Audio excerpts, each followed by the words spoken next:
Les verbomoteurs.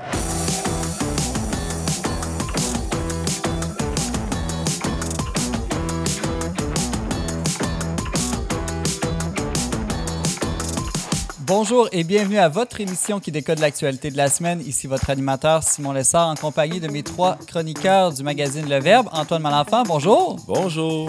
James Langlois, salut. Simon Lessard, bonjour. Bonjour James. Et Benjamin Boivin, au revoir. Au revoir.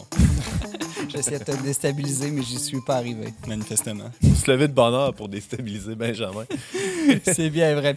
Durant la prochaine demi-heure, nous discuterons ensemble du nombre record de baptêmes d'adultes en France. La foi catholique suscite-t-elle un nouvel intérêt chez les jeunes? Nous reviendrons aussi sur la suspension temporaire des activités du Centre Justice et Foi et de sa revue Relations. Pourquoi le christianisme social est-il essentiel au Québec? Mais tout d'abord, on commence cette émission avec une nouvelle loi en Écosse qui a fait réagir la maman d'Harry Potter.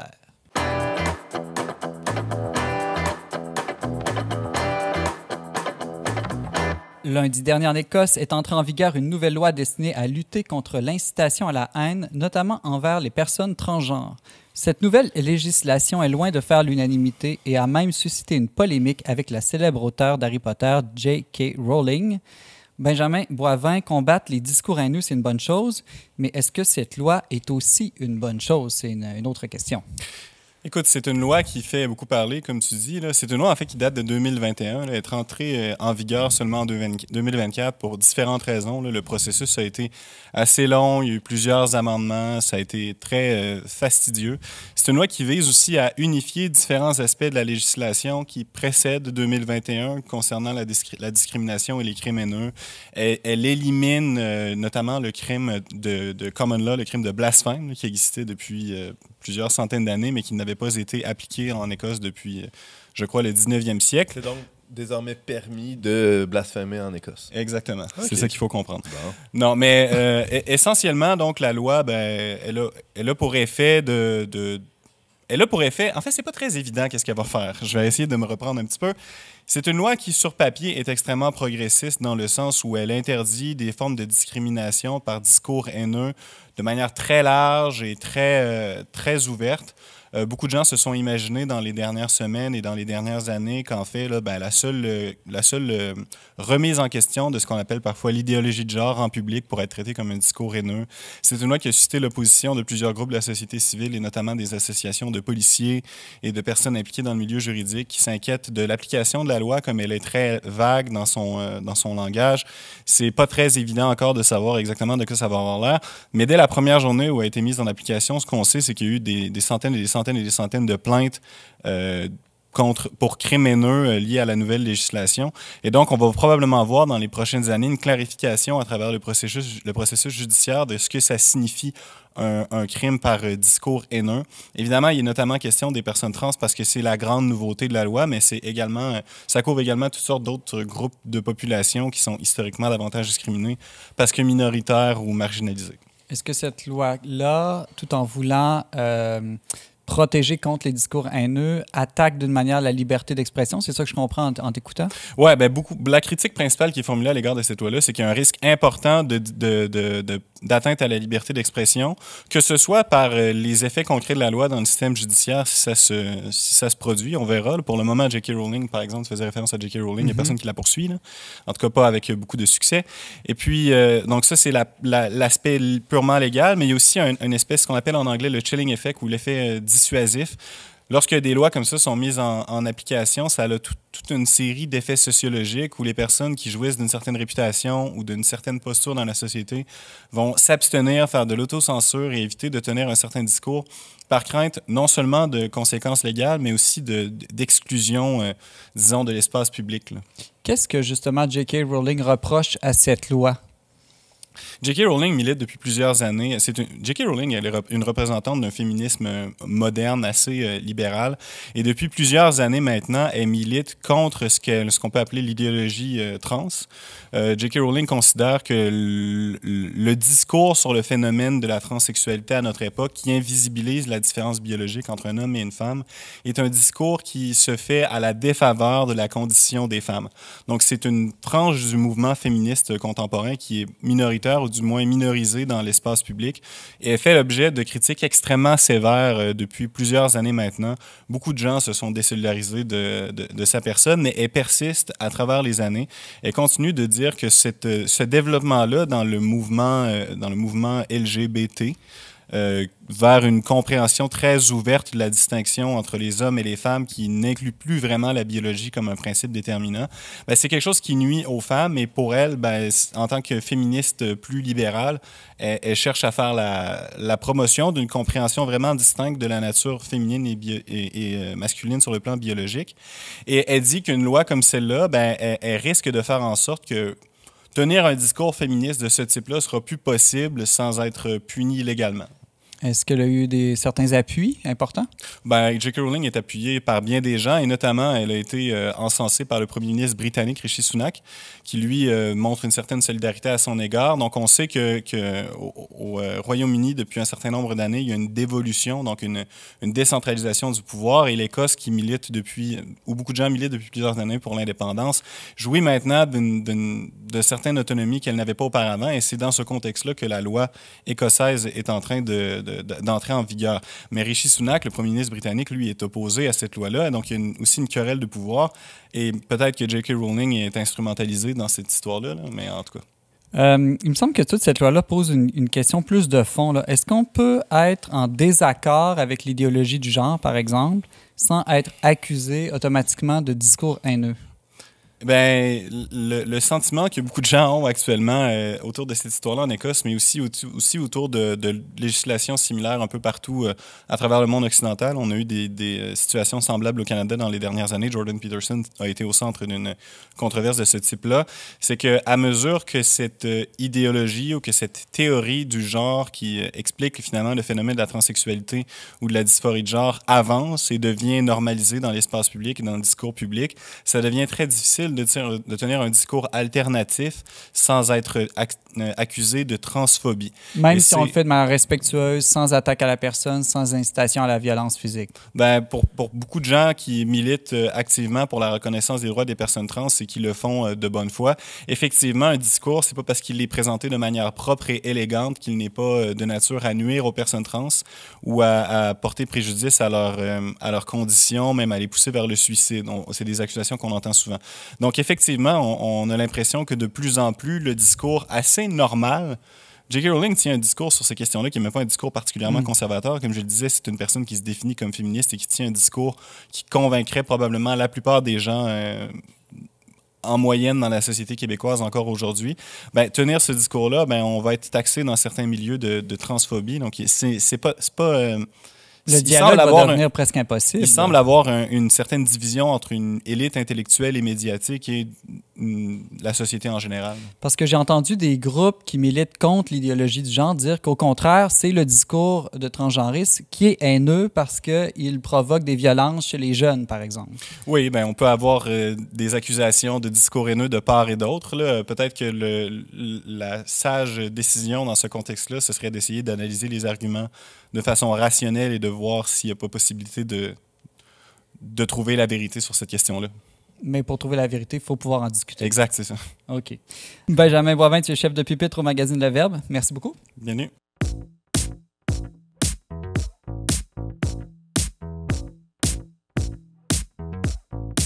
Le 22 mars dernier, le conseil d'administration du Centre Justice et Foi, soutenu par les Jésuites, a mis à pied la plupart de ses employés jusqu'à nouvel ordre, mettant ainsi en suspens la publication de la revue Relations. Antoine Malenfant, comment as-tu réagi quand tu as appris cette fermeture temporaire du CJF? La surprise, en fait, toute la catosphère québécoise était un peu sous le choc, là, je dirais. Il y a eu une espèce de vague de surprise, c'est un choc. Ma première réaction, et ma deuxième et ma troisième aussi, ça a été d'être déçu. Je pense que c'est une triste nouvelle et je pense qu'il y a plusieurs raisons à ça. Premièrement, il s'agit d'une des plus anciennes, sinon la plus ancienne revue culturelle au Québec. C'était publié sans interruption depuis 1941. Là, tu parles de la revue Relations. Je parle de la revue Relations, là, qui est produite par le Centre Justice et Foi, qui était, devrait-on dire. je pense à des gens, là, dont certains que je connais personnellement, là, qui travaillaient dans ce milieu-là, qui ont appris quelques heures d'avis là, qu'ils devaient quitter leur emploi. Alors, il y a des familles, il y a des gens qui ont été mis à pied. Juste pour ça, c'est regrettable, en fait, que ce soit une usine de chaussures ou un centre comme ça. C'est toujours regrettable de voir des gens mis à pied, et surtout d'une manière, en tout cas, de l'extérieur, qui semble un peu cavalière. Temporairement, il faut le rappeler pour l'instant. Mais... Ouais, quelles sont les raisons là, qui ont été invoquées par le conseil d'administration? Alors, le président du conseil d'administration, le jésuite Peter Bisson, disait au Devoir quelques jours après... je le cite, là, sur le plan opérationnel, l'absence pour une durée indéterminée de 2 personnes ayant des rôles stratégiques clés dans l'organisation, en pleine réflexion sur la façon d'organiser les priorités du centre, a été un facteur important de la décision. Ce que ça veut dire, c'est qu'il y avait la directrice et la comptable, je crois, là, du centre Justice et Foi étant en congé de maladie. Ça a complètement bousculé l'organisation du centre Justice et Foi, et je pense que le conseil d'administration assumait tant bien que mal une partie de ces responsabilités-là, comme dans l'intérim. Ça devient des postes clés qui sont difficiles à combler de manière temporaire aussi. Là. Il y avait des difficultés financières aussi, je crois. Bon, là, je n'ai pas les détails de leurs états financiers, donc mais je pense que c'est sûr que les médias sont en crise. L'Église, en tout cas, ce que ça révèle, c'est que l'Église est peut-être moins riche que ce qu'on pense parfois. Ça, c'est intéressant à regarder.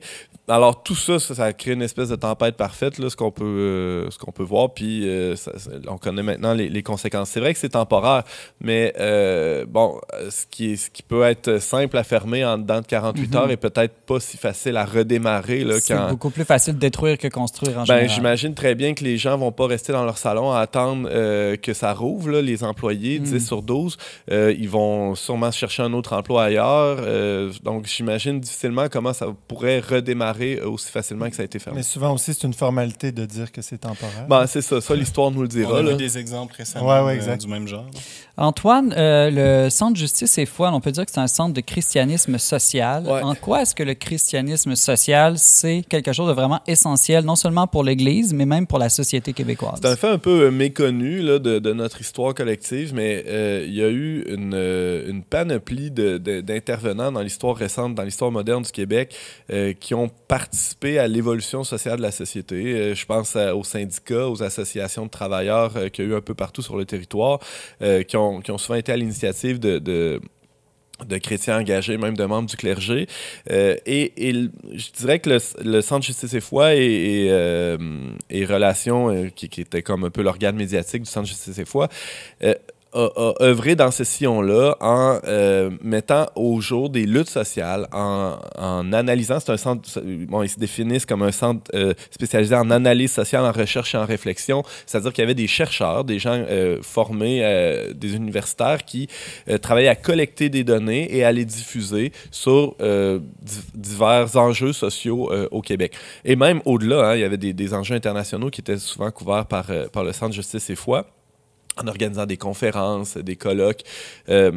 Évidemment, ça a suivi un peu l'histoire de l'Église et du Québec, là, disons, le lien avec l'Église catholique. On peut pas dire que le Centre Justice et Foi était intimement lié, disons, à l'enseignement traditionnel de l'Église catholique. Là. Ça serait de se leurrer que de penser ça ou de le dire.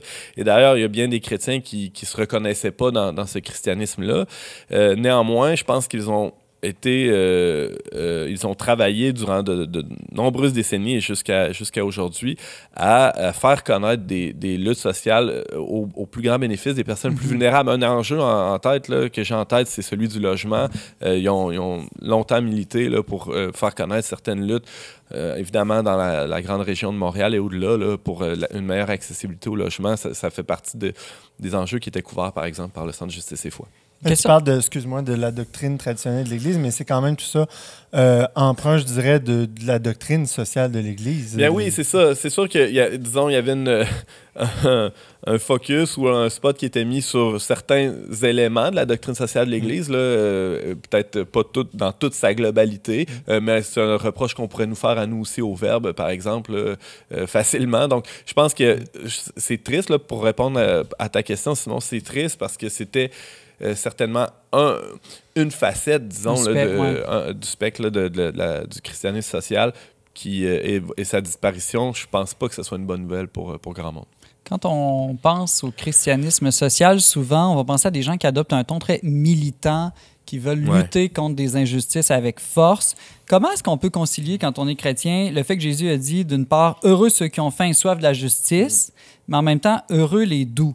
Est-ce qu'il y a une place, disons, pour la colère contre les injustices de ce monde? Oui, ben il faut peut-être définir ce qu'on entend par doux ou par douceur. La douceur, c'est pas la mièvrerie, c'est pas l'aplaventrisme devant les injustices. Et d'ailleurs, la colère, c'est une réaction saine et normale devant une injustice. Alors après, qu'est-ce qu'on en fait? Est-ce qu'on la transforme en violence ou est-ce qu'on la canalise pour justement réparer ces injustices-là de manière civilisée? Je pense que Ou est-ce qu'on en commet d'autres? Ben, c'est ça.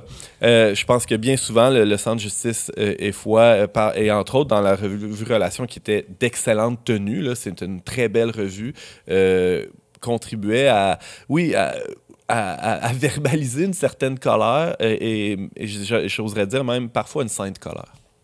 Antoine Malenfant, tu es rédacteur en chef du magazine Le Verbe qui, lui, continue. Pour l'instant. Non, mais oui, le CA t'a pas mis à pied encore. Non, en tout cas, on n'a pas de nouvelles. Là. Normalement, ça devrait... Bonne nouvelle. Oui, c'est ça. On rit, mais c'est pas drôle. Là. Mais oui, il n'y a pas à s'inquiéter. Merci beaucoup, Antoine. Ça fait plaisir.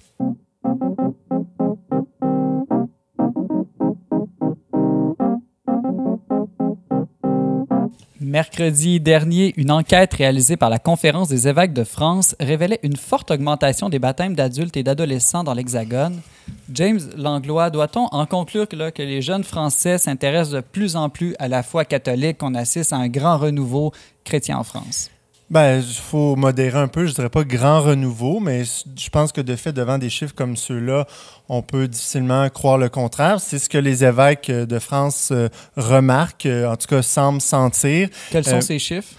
Donc, il y a, cette année, là, à Pâques, en France, il y a eu 12 000 baptêmes partout en France. Puis, sur ces 12 000 baptêmes, il faut retenir, il y a 7 100 adultes et 5 000 adolescents. Ça exclut les baptêmes de bébés. Oui, tout à fait. Et il y a une hausse de 50 %, par exemple, chez les adolescents, là, chez les 11-17 ans. Par rapport à l'année précédente? Exactement, Okay. par rapport aux autres années. Puis, on remarque que sur 104 diocèses, là, certains diocèses en comptent le double par rapport dans les dernières années. Il y a quelques baisses dans certains diocèses, mais il reste que, globalement, la majorité d'entre eux avaient déjà commencé à progresser dans les dernières années, surtout depuis 2022. Donc, vraiment, là, puis surtout, dans la tranche des adultes de 18 à 25 ans, les 18 à 25 ans ont passé de 23 % à 36 % par rapport à l'année passée. Donc, c'est vraiment une augmentation on dit une progression de 150 % en 5 ans là, dans les dernières années, ce qui est très frappant. Je veux dire, on ne peut pas voir ces chiffres-là puis faire comme si c'est juste un épiphénomène ou... Mais cela dit, on ne peut pas conclure non plus qu'à partir de ces données-là, qu'il y aurait une augmentation de convertis. Il faut faire attention parce que, c'est-à-dire de gens qui entrent dans l'Église ou qui pratiqueraient davantage, là, parce qu'il peut y avoir plusieurs personnes qui ont reçu le baptême enfant, comme mettons toi puis moi, puis qui, à l'âge adulte ou à l'adolescence, font un retour vers la foi. Sans entrer dans les statistiques de baptisés. Exact. Ces gens-là ne rentrent pas dans les statistiques. Donc, étant donné qu'on n'a pas ces chiffres-là, on ne peut pas conclure ça, mais de fait, je pense que les chiffres sont clairs, là, qu'il y a vraiment une augmentation chez les jeunes. On parle ici d'adolescents et d'adultes qui choisissent consciemment d'entrer dans l'Église catholique, qui ont probablement vécu quelque chose comme une conversion, une rencontre spéciale avec Dieu, avec le Christ. Est-ce qu'on connaît le profil de ces jeunes-là, de ces adultes-là? Oui, tout à fait. L'enquête est très précise avec toutes sortes de données, là. Donc, c'est très intéressant parce que le quart sont des étudiants. C'est-à-dire, là, je parle ici le quart des 18-35 ans, le 18-25, pardon. Le quart sont des étudiants. Et la majorité sont issus du milieu ouvrier. Ça, c'est un fait intéressant parce qu'en France, qui est connu pour être, où le catholicisme est connu pour être quand même encore un fait, je dirais, d'une certaine classe sociale plus éduquée, ou on va dire bourgeois, il y a un certain catholicisme bourgeois. Là, de voir l'archétype du catholique de Marseille, là, par exactement. exemple. ici, là, on voit que c'est ça, la majorité sont issus du milieu ouvrier. Je voulais dire Versailles, excusez. Tu dis quoi? Marseille, ouais, c'est vrai. Hein, je m'en souviens pas. Je le connais pas, l'archétype du Cato de Marseille. J'étais en train d'essayer de comprendre à quoi il faisait référence. Autre Désolé. fait, les femmes sont majoritaires, presque au double des hommes, là, autant chez les adolescents que chez les adultes. Ça, c'est pas étonnant parce qu'on remarque ça ici, même au Québec, que dans l'Église, il y a quand même plus de femmes en ce moment que d'hommes. Le quart sont issus de familles sans religion. Ça, c'est intéressant parce que le quart sont issus de familles sans religion, alors que 61%, c'est-à-dire la majorité, sont issus de tradition chrétienne, mais ceux qui sont issus de tradition chrétienne sont en baisse, alors que ceux qui sont issus de sans religion sont en hausse. Donc, nécessairement, ça montre que justement, les jeunes sans religion qui ont pas reçu ça comme un fait, ils ont un intérêt, là, ils connaissent pas l'Église. Puis, Mais ça montre aussi que ces gens-là qui sont baptisés à l'âge adulte, anciennement, leur été dans l'enfance, et donc peut-être qu'il y a plus de baptisés adultes aujourd'hui, mais ça ne veut pas dire qu'il y a toute proportion gardée plus de baptêmes. Là. Non, effectivement, mais il faut voir quand même que, justement, ces gens-là sans religion, je veux dire, ils cherchent. Là, Oui, c'est ça. Mais moi, ce qui m'étonnait aussi, c'est de voir que dans 61% de tradition chrétienne, ils n'étaient pas déjà baptisés enfants. Ça, c'est quand même étonnant aussi. Parce que, pourquoi? Qu'est-ce qui explique ça? En tout cas, ça, c'est une autre question. Mais, Non, mais ça, regarde au Québec, là, il y a bien des baptêmes d'enfants qui ont lieu qui sont pas le fait de choix conscient, mais plutôt d'habitude. Là. Non, c'est pas ben votre oui, mais constat? oui, que ce soit De fait. moins en moins aujourd'hui. C'est vrai. Ouais, peut-être. Je sais pas en France, là, mais c'est clair qu'ici, les baptêmes d'enfants sont en baisse. Là. Mais que ce soit fait d'un choix conscient ou pas d'habitude sociologique, il reste que la plupart des familles de tradition chrétienne vont baptiser. Là, Ouais. Mais la perte de cette habitude sociologique-là est significative, disons. Ah oui, c'est clair. James, il nous reste 2 minutes. Là. Est-ce que les évêques observent d'autres tendances dans leur rapport? Puis est-ce que, selon toi, le Québec est dans une posture similaire à celle de la France? Bon, et les catéchumènes, là, ceux qui vont se faire baptiser, là, doivent envoyer une lettre à l'évêque pour expliquer en gros les raisons de leur choix.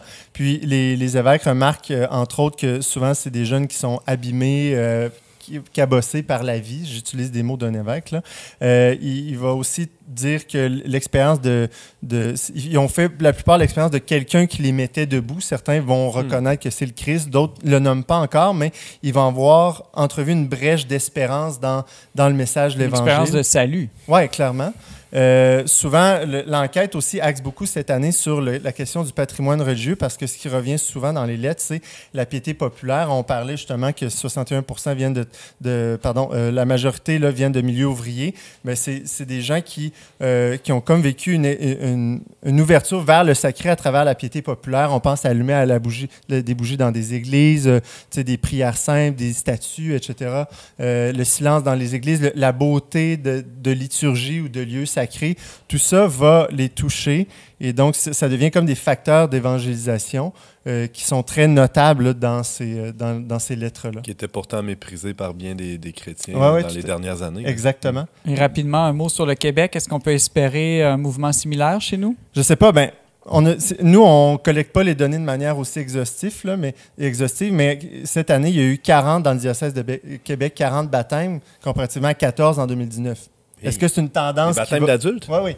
Baptême d'adultes. Peut-être un effet de la pandémie aussi. Il y avait eu un creux. Mais d'ailleurs, en France, la différence est notable dans les statistiques entre l'avant et après pandémie. Est-ce qu'on a atteint l'espérance dans le projet technique ou le projet de la modernité, puis la pandémie est venue sceller ça chez les jeunes? Les évêques disaient qu'ils cherchent le durable dans le mouvant. Est-ce que la pandémie a donné aussi cette illusion que finalement le durable n'allait pas être dans la santé et tout ça? Peut-être que c'est un effet, mais on pourra le constater au fil des prochaines années, je pense. James Langlois, journaliste au magazine Le Verbe. Merci beaucoup. De rien.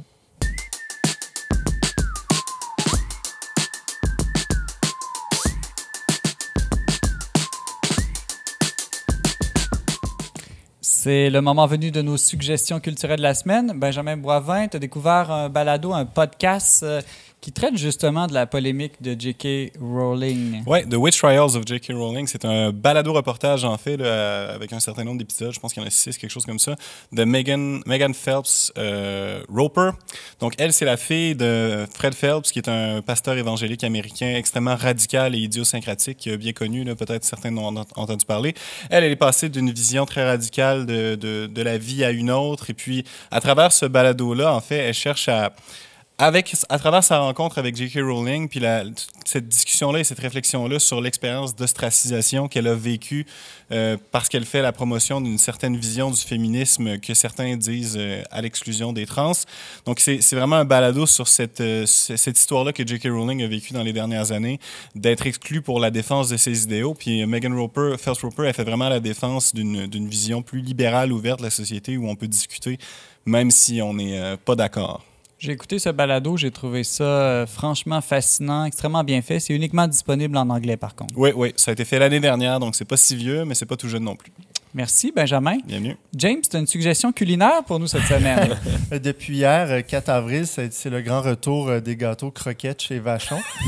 Ces gâteaux que j'attendais depuis ma jeunesse, là, qui ont marqué mon enfance. Puis, on invite les petits gâteaux Vachon à nous envoyer en commandite plusieurs boîtes. Ils ont eu tellement de pression des consommateurs parce qu'ils avaient disparu du marché il y a plusieurs années que là, ils ont décidé de revenir. Est-ce qu'il y a beaucoup de gens qui ont envoyé un email ou toi, t'as envoyé beaucoup d'emails? Moi, j'ai rien envoyé, mais semble-t-il que de fait, dans les réseaux sociaux, dans les dernières années, plusieurs demandaient le retour des croquettes. Mais est-ce que c'est vraiment le goût que t'aimes, James, ou c'est parce que ça évoque ton enfance, t'es nostalgique parce que là, t'as là, jusqu'à maintenant, c'est la nostalgie, mais je vais voir quand je vais goûter si j'aime encore ça. Peut-être que je vais me rendre compte que c'est vraiment pas bon. J'ai eu cette expérience-là avec les Joe Louis dans le dernier. Ça s'appelle les croquettes, c'est ça? Oui, les croquettes. Bon, on va aller goûter ça.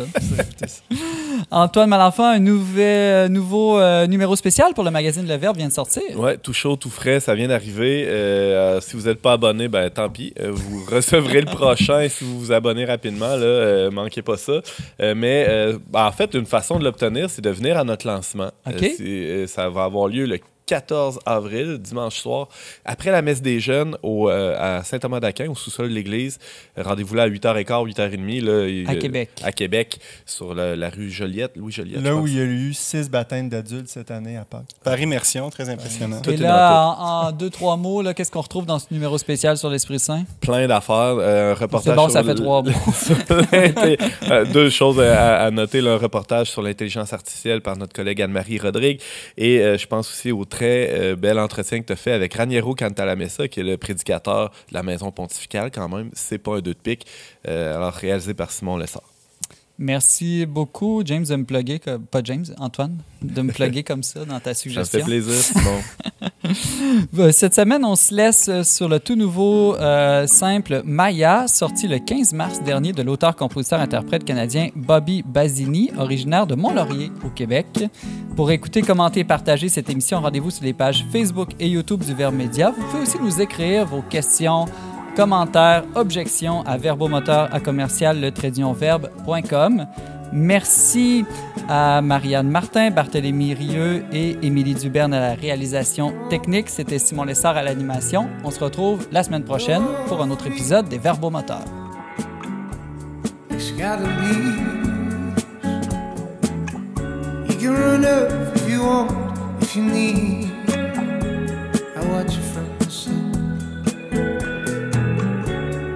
Clouds overhead,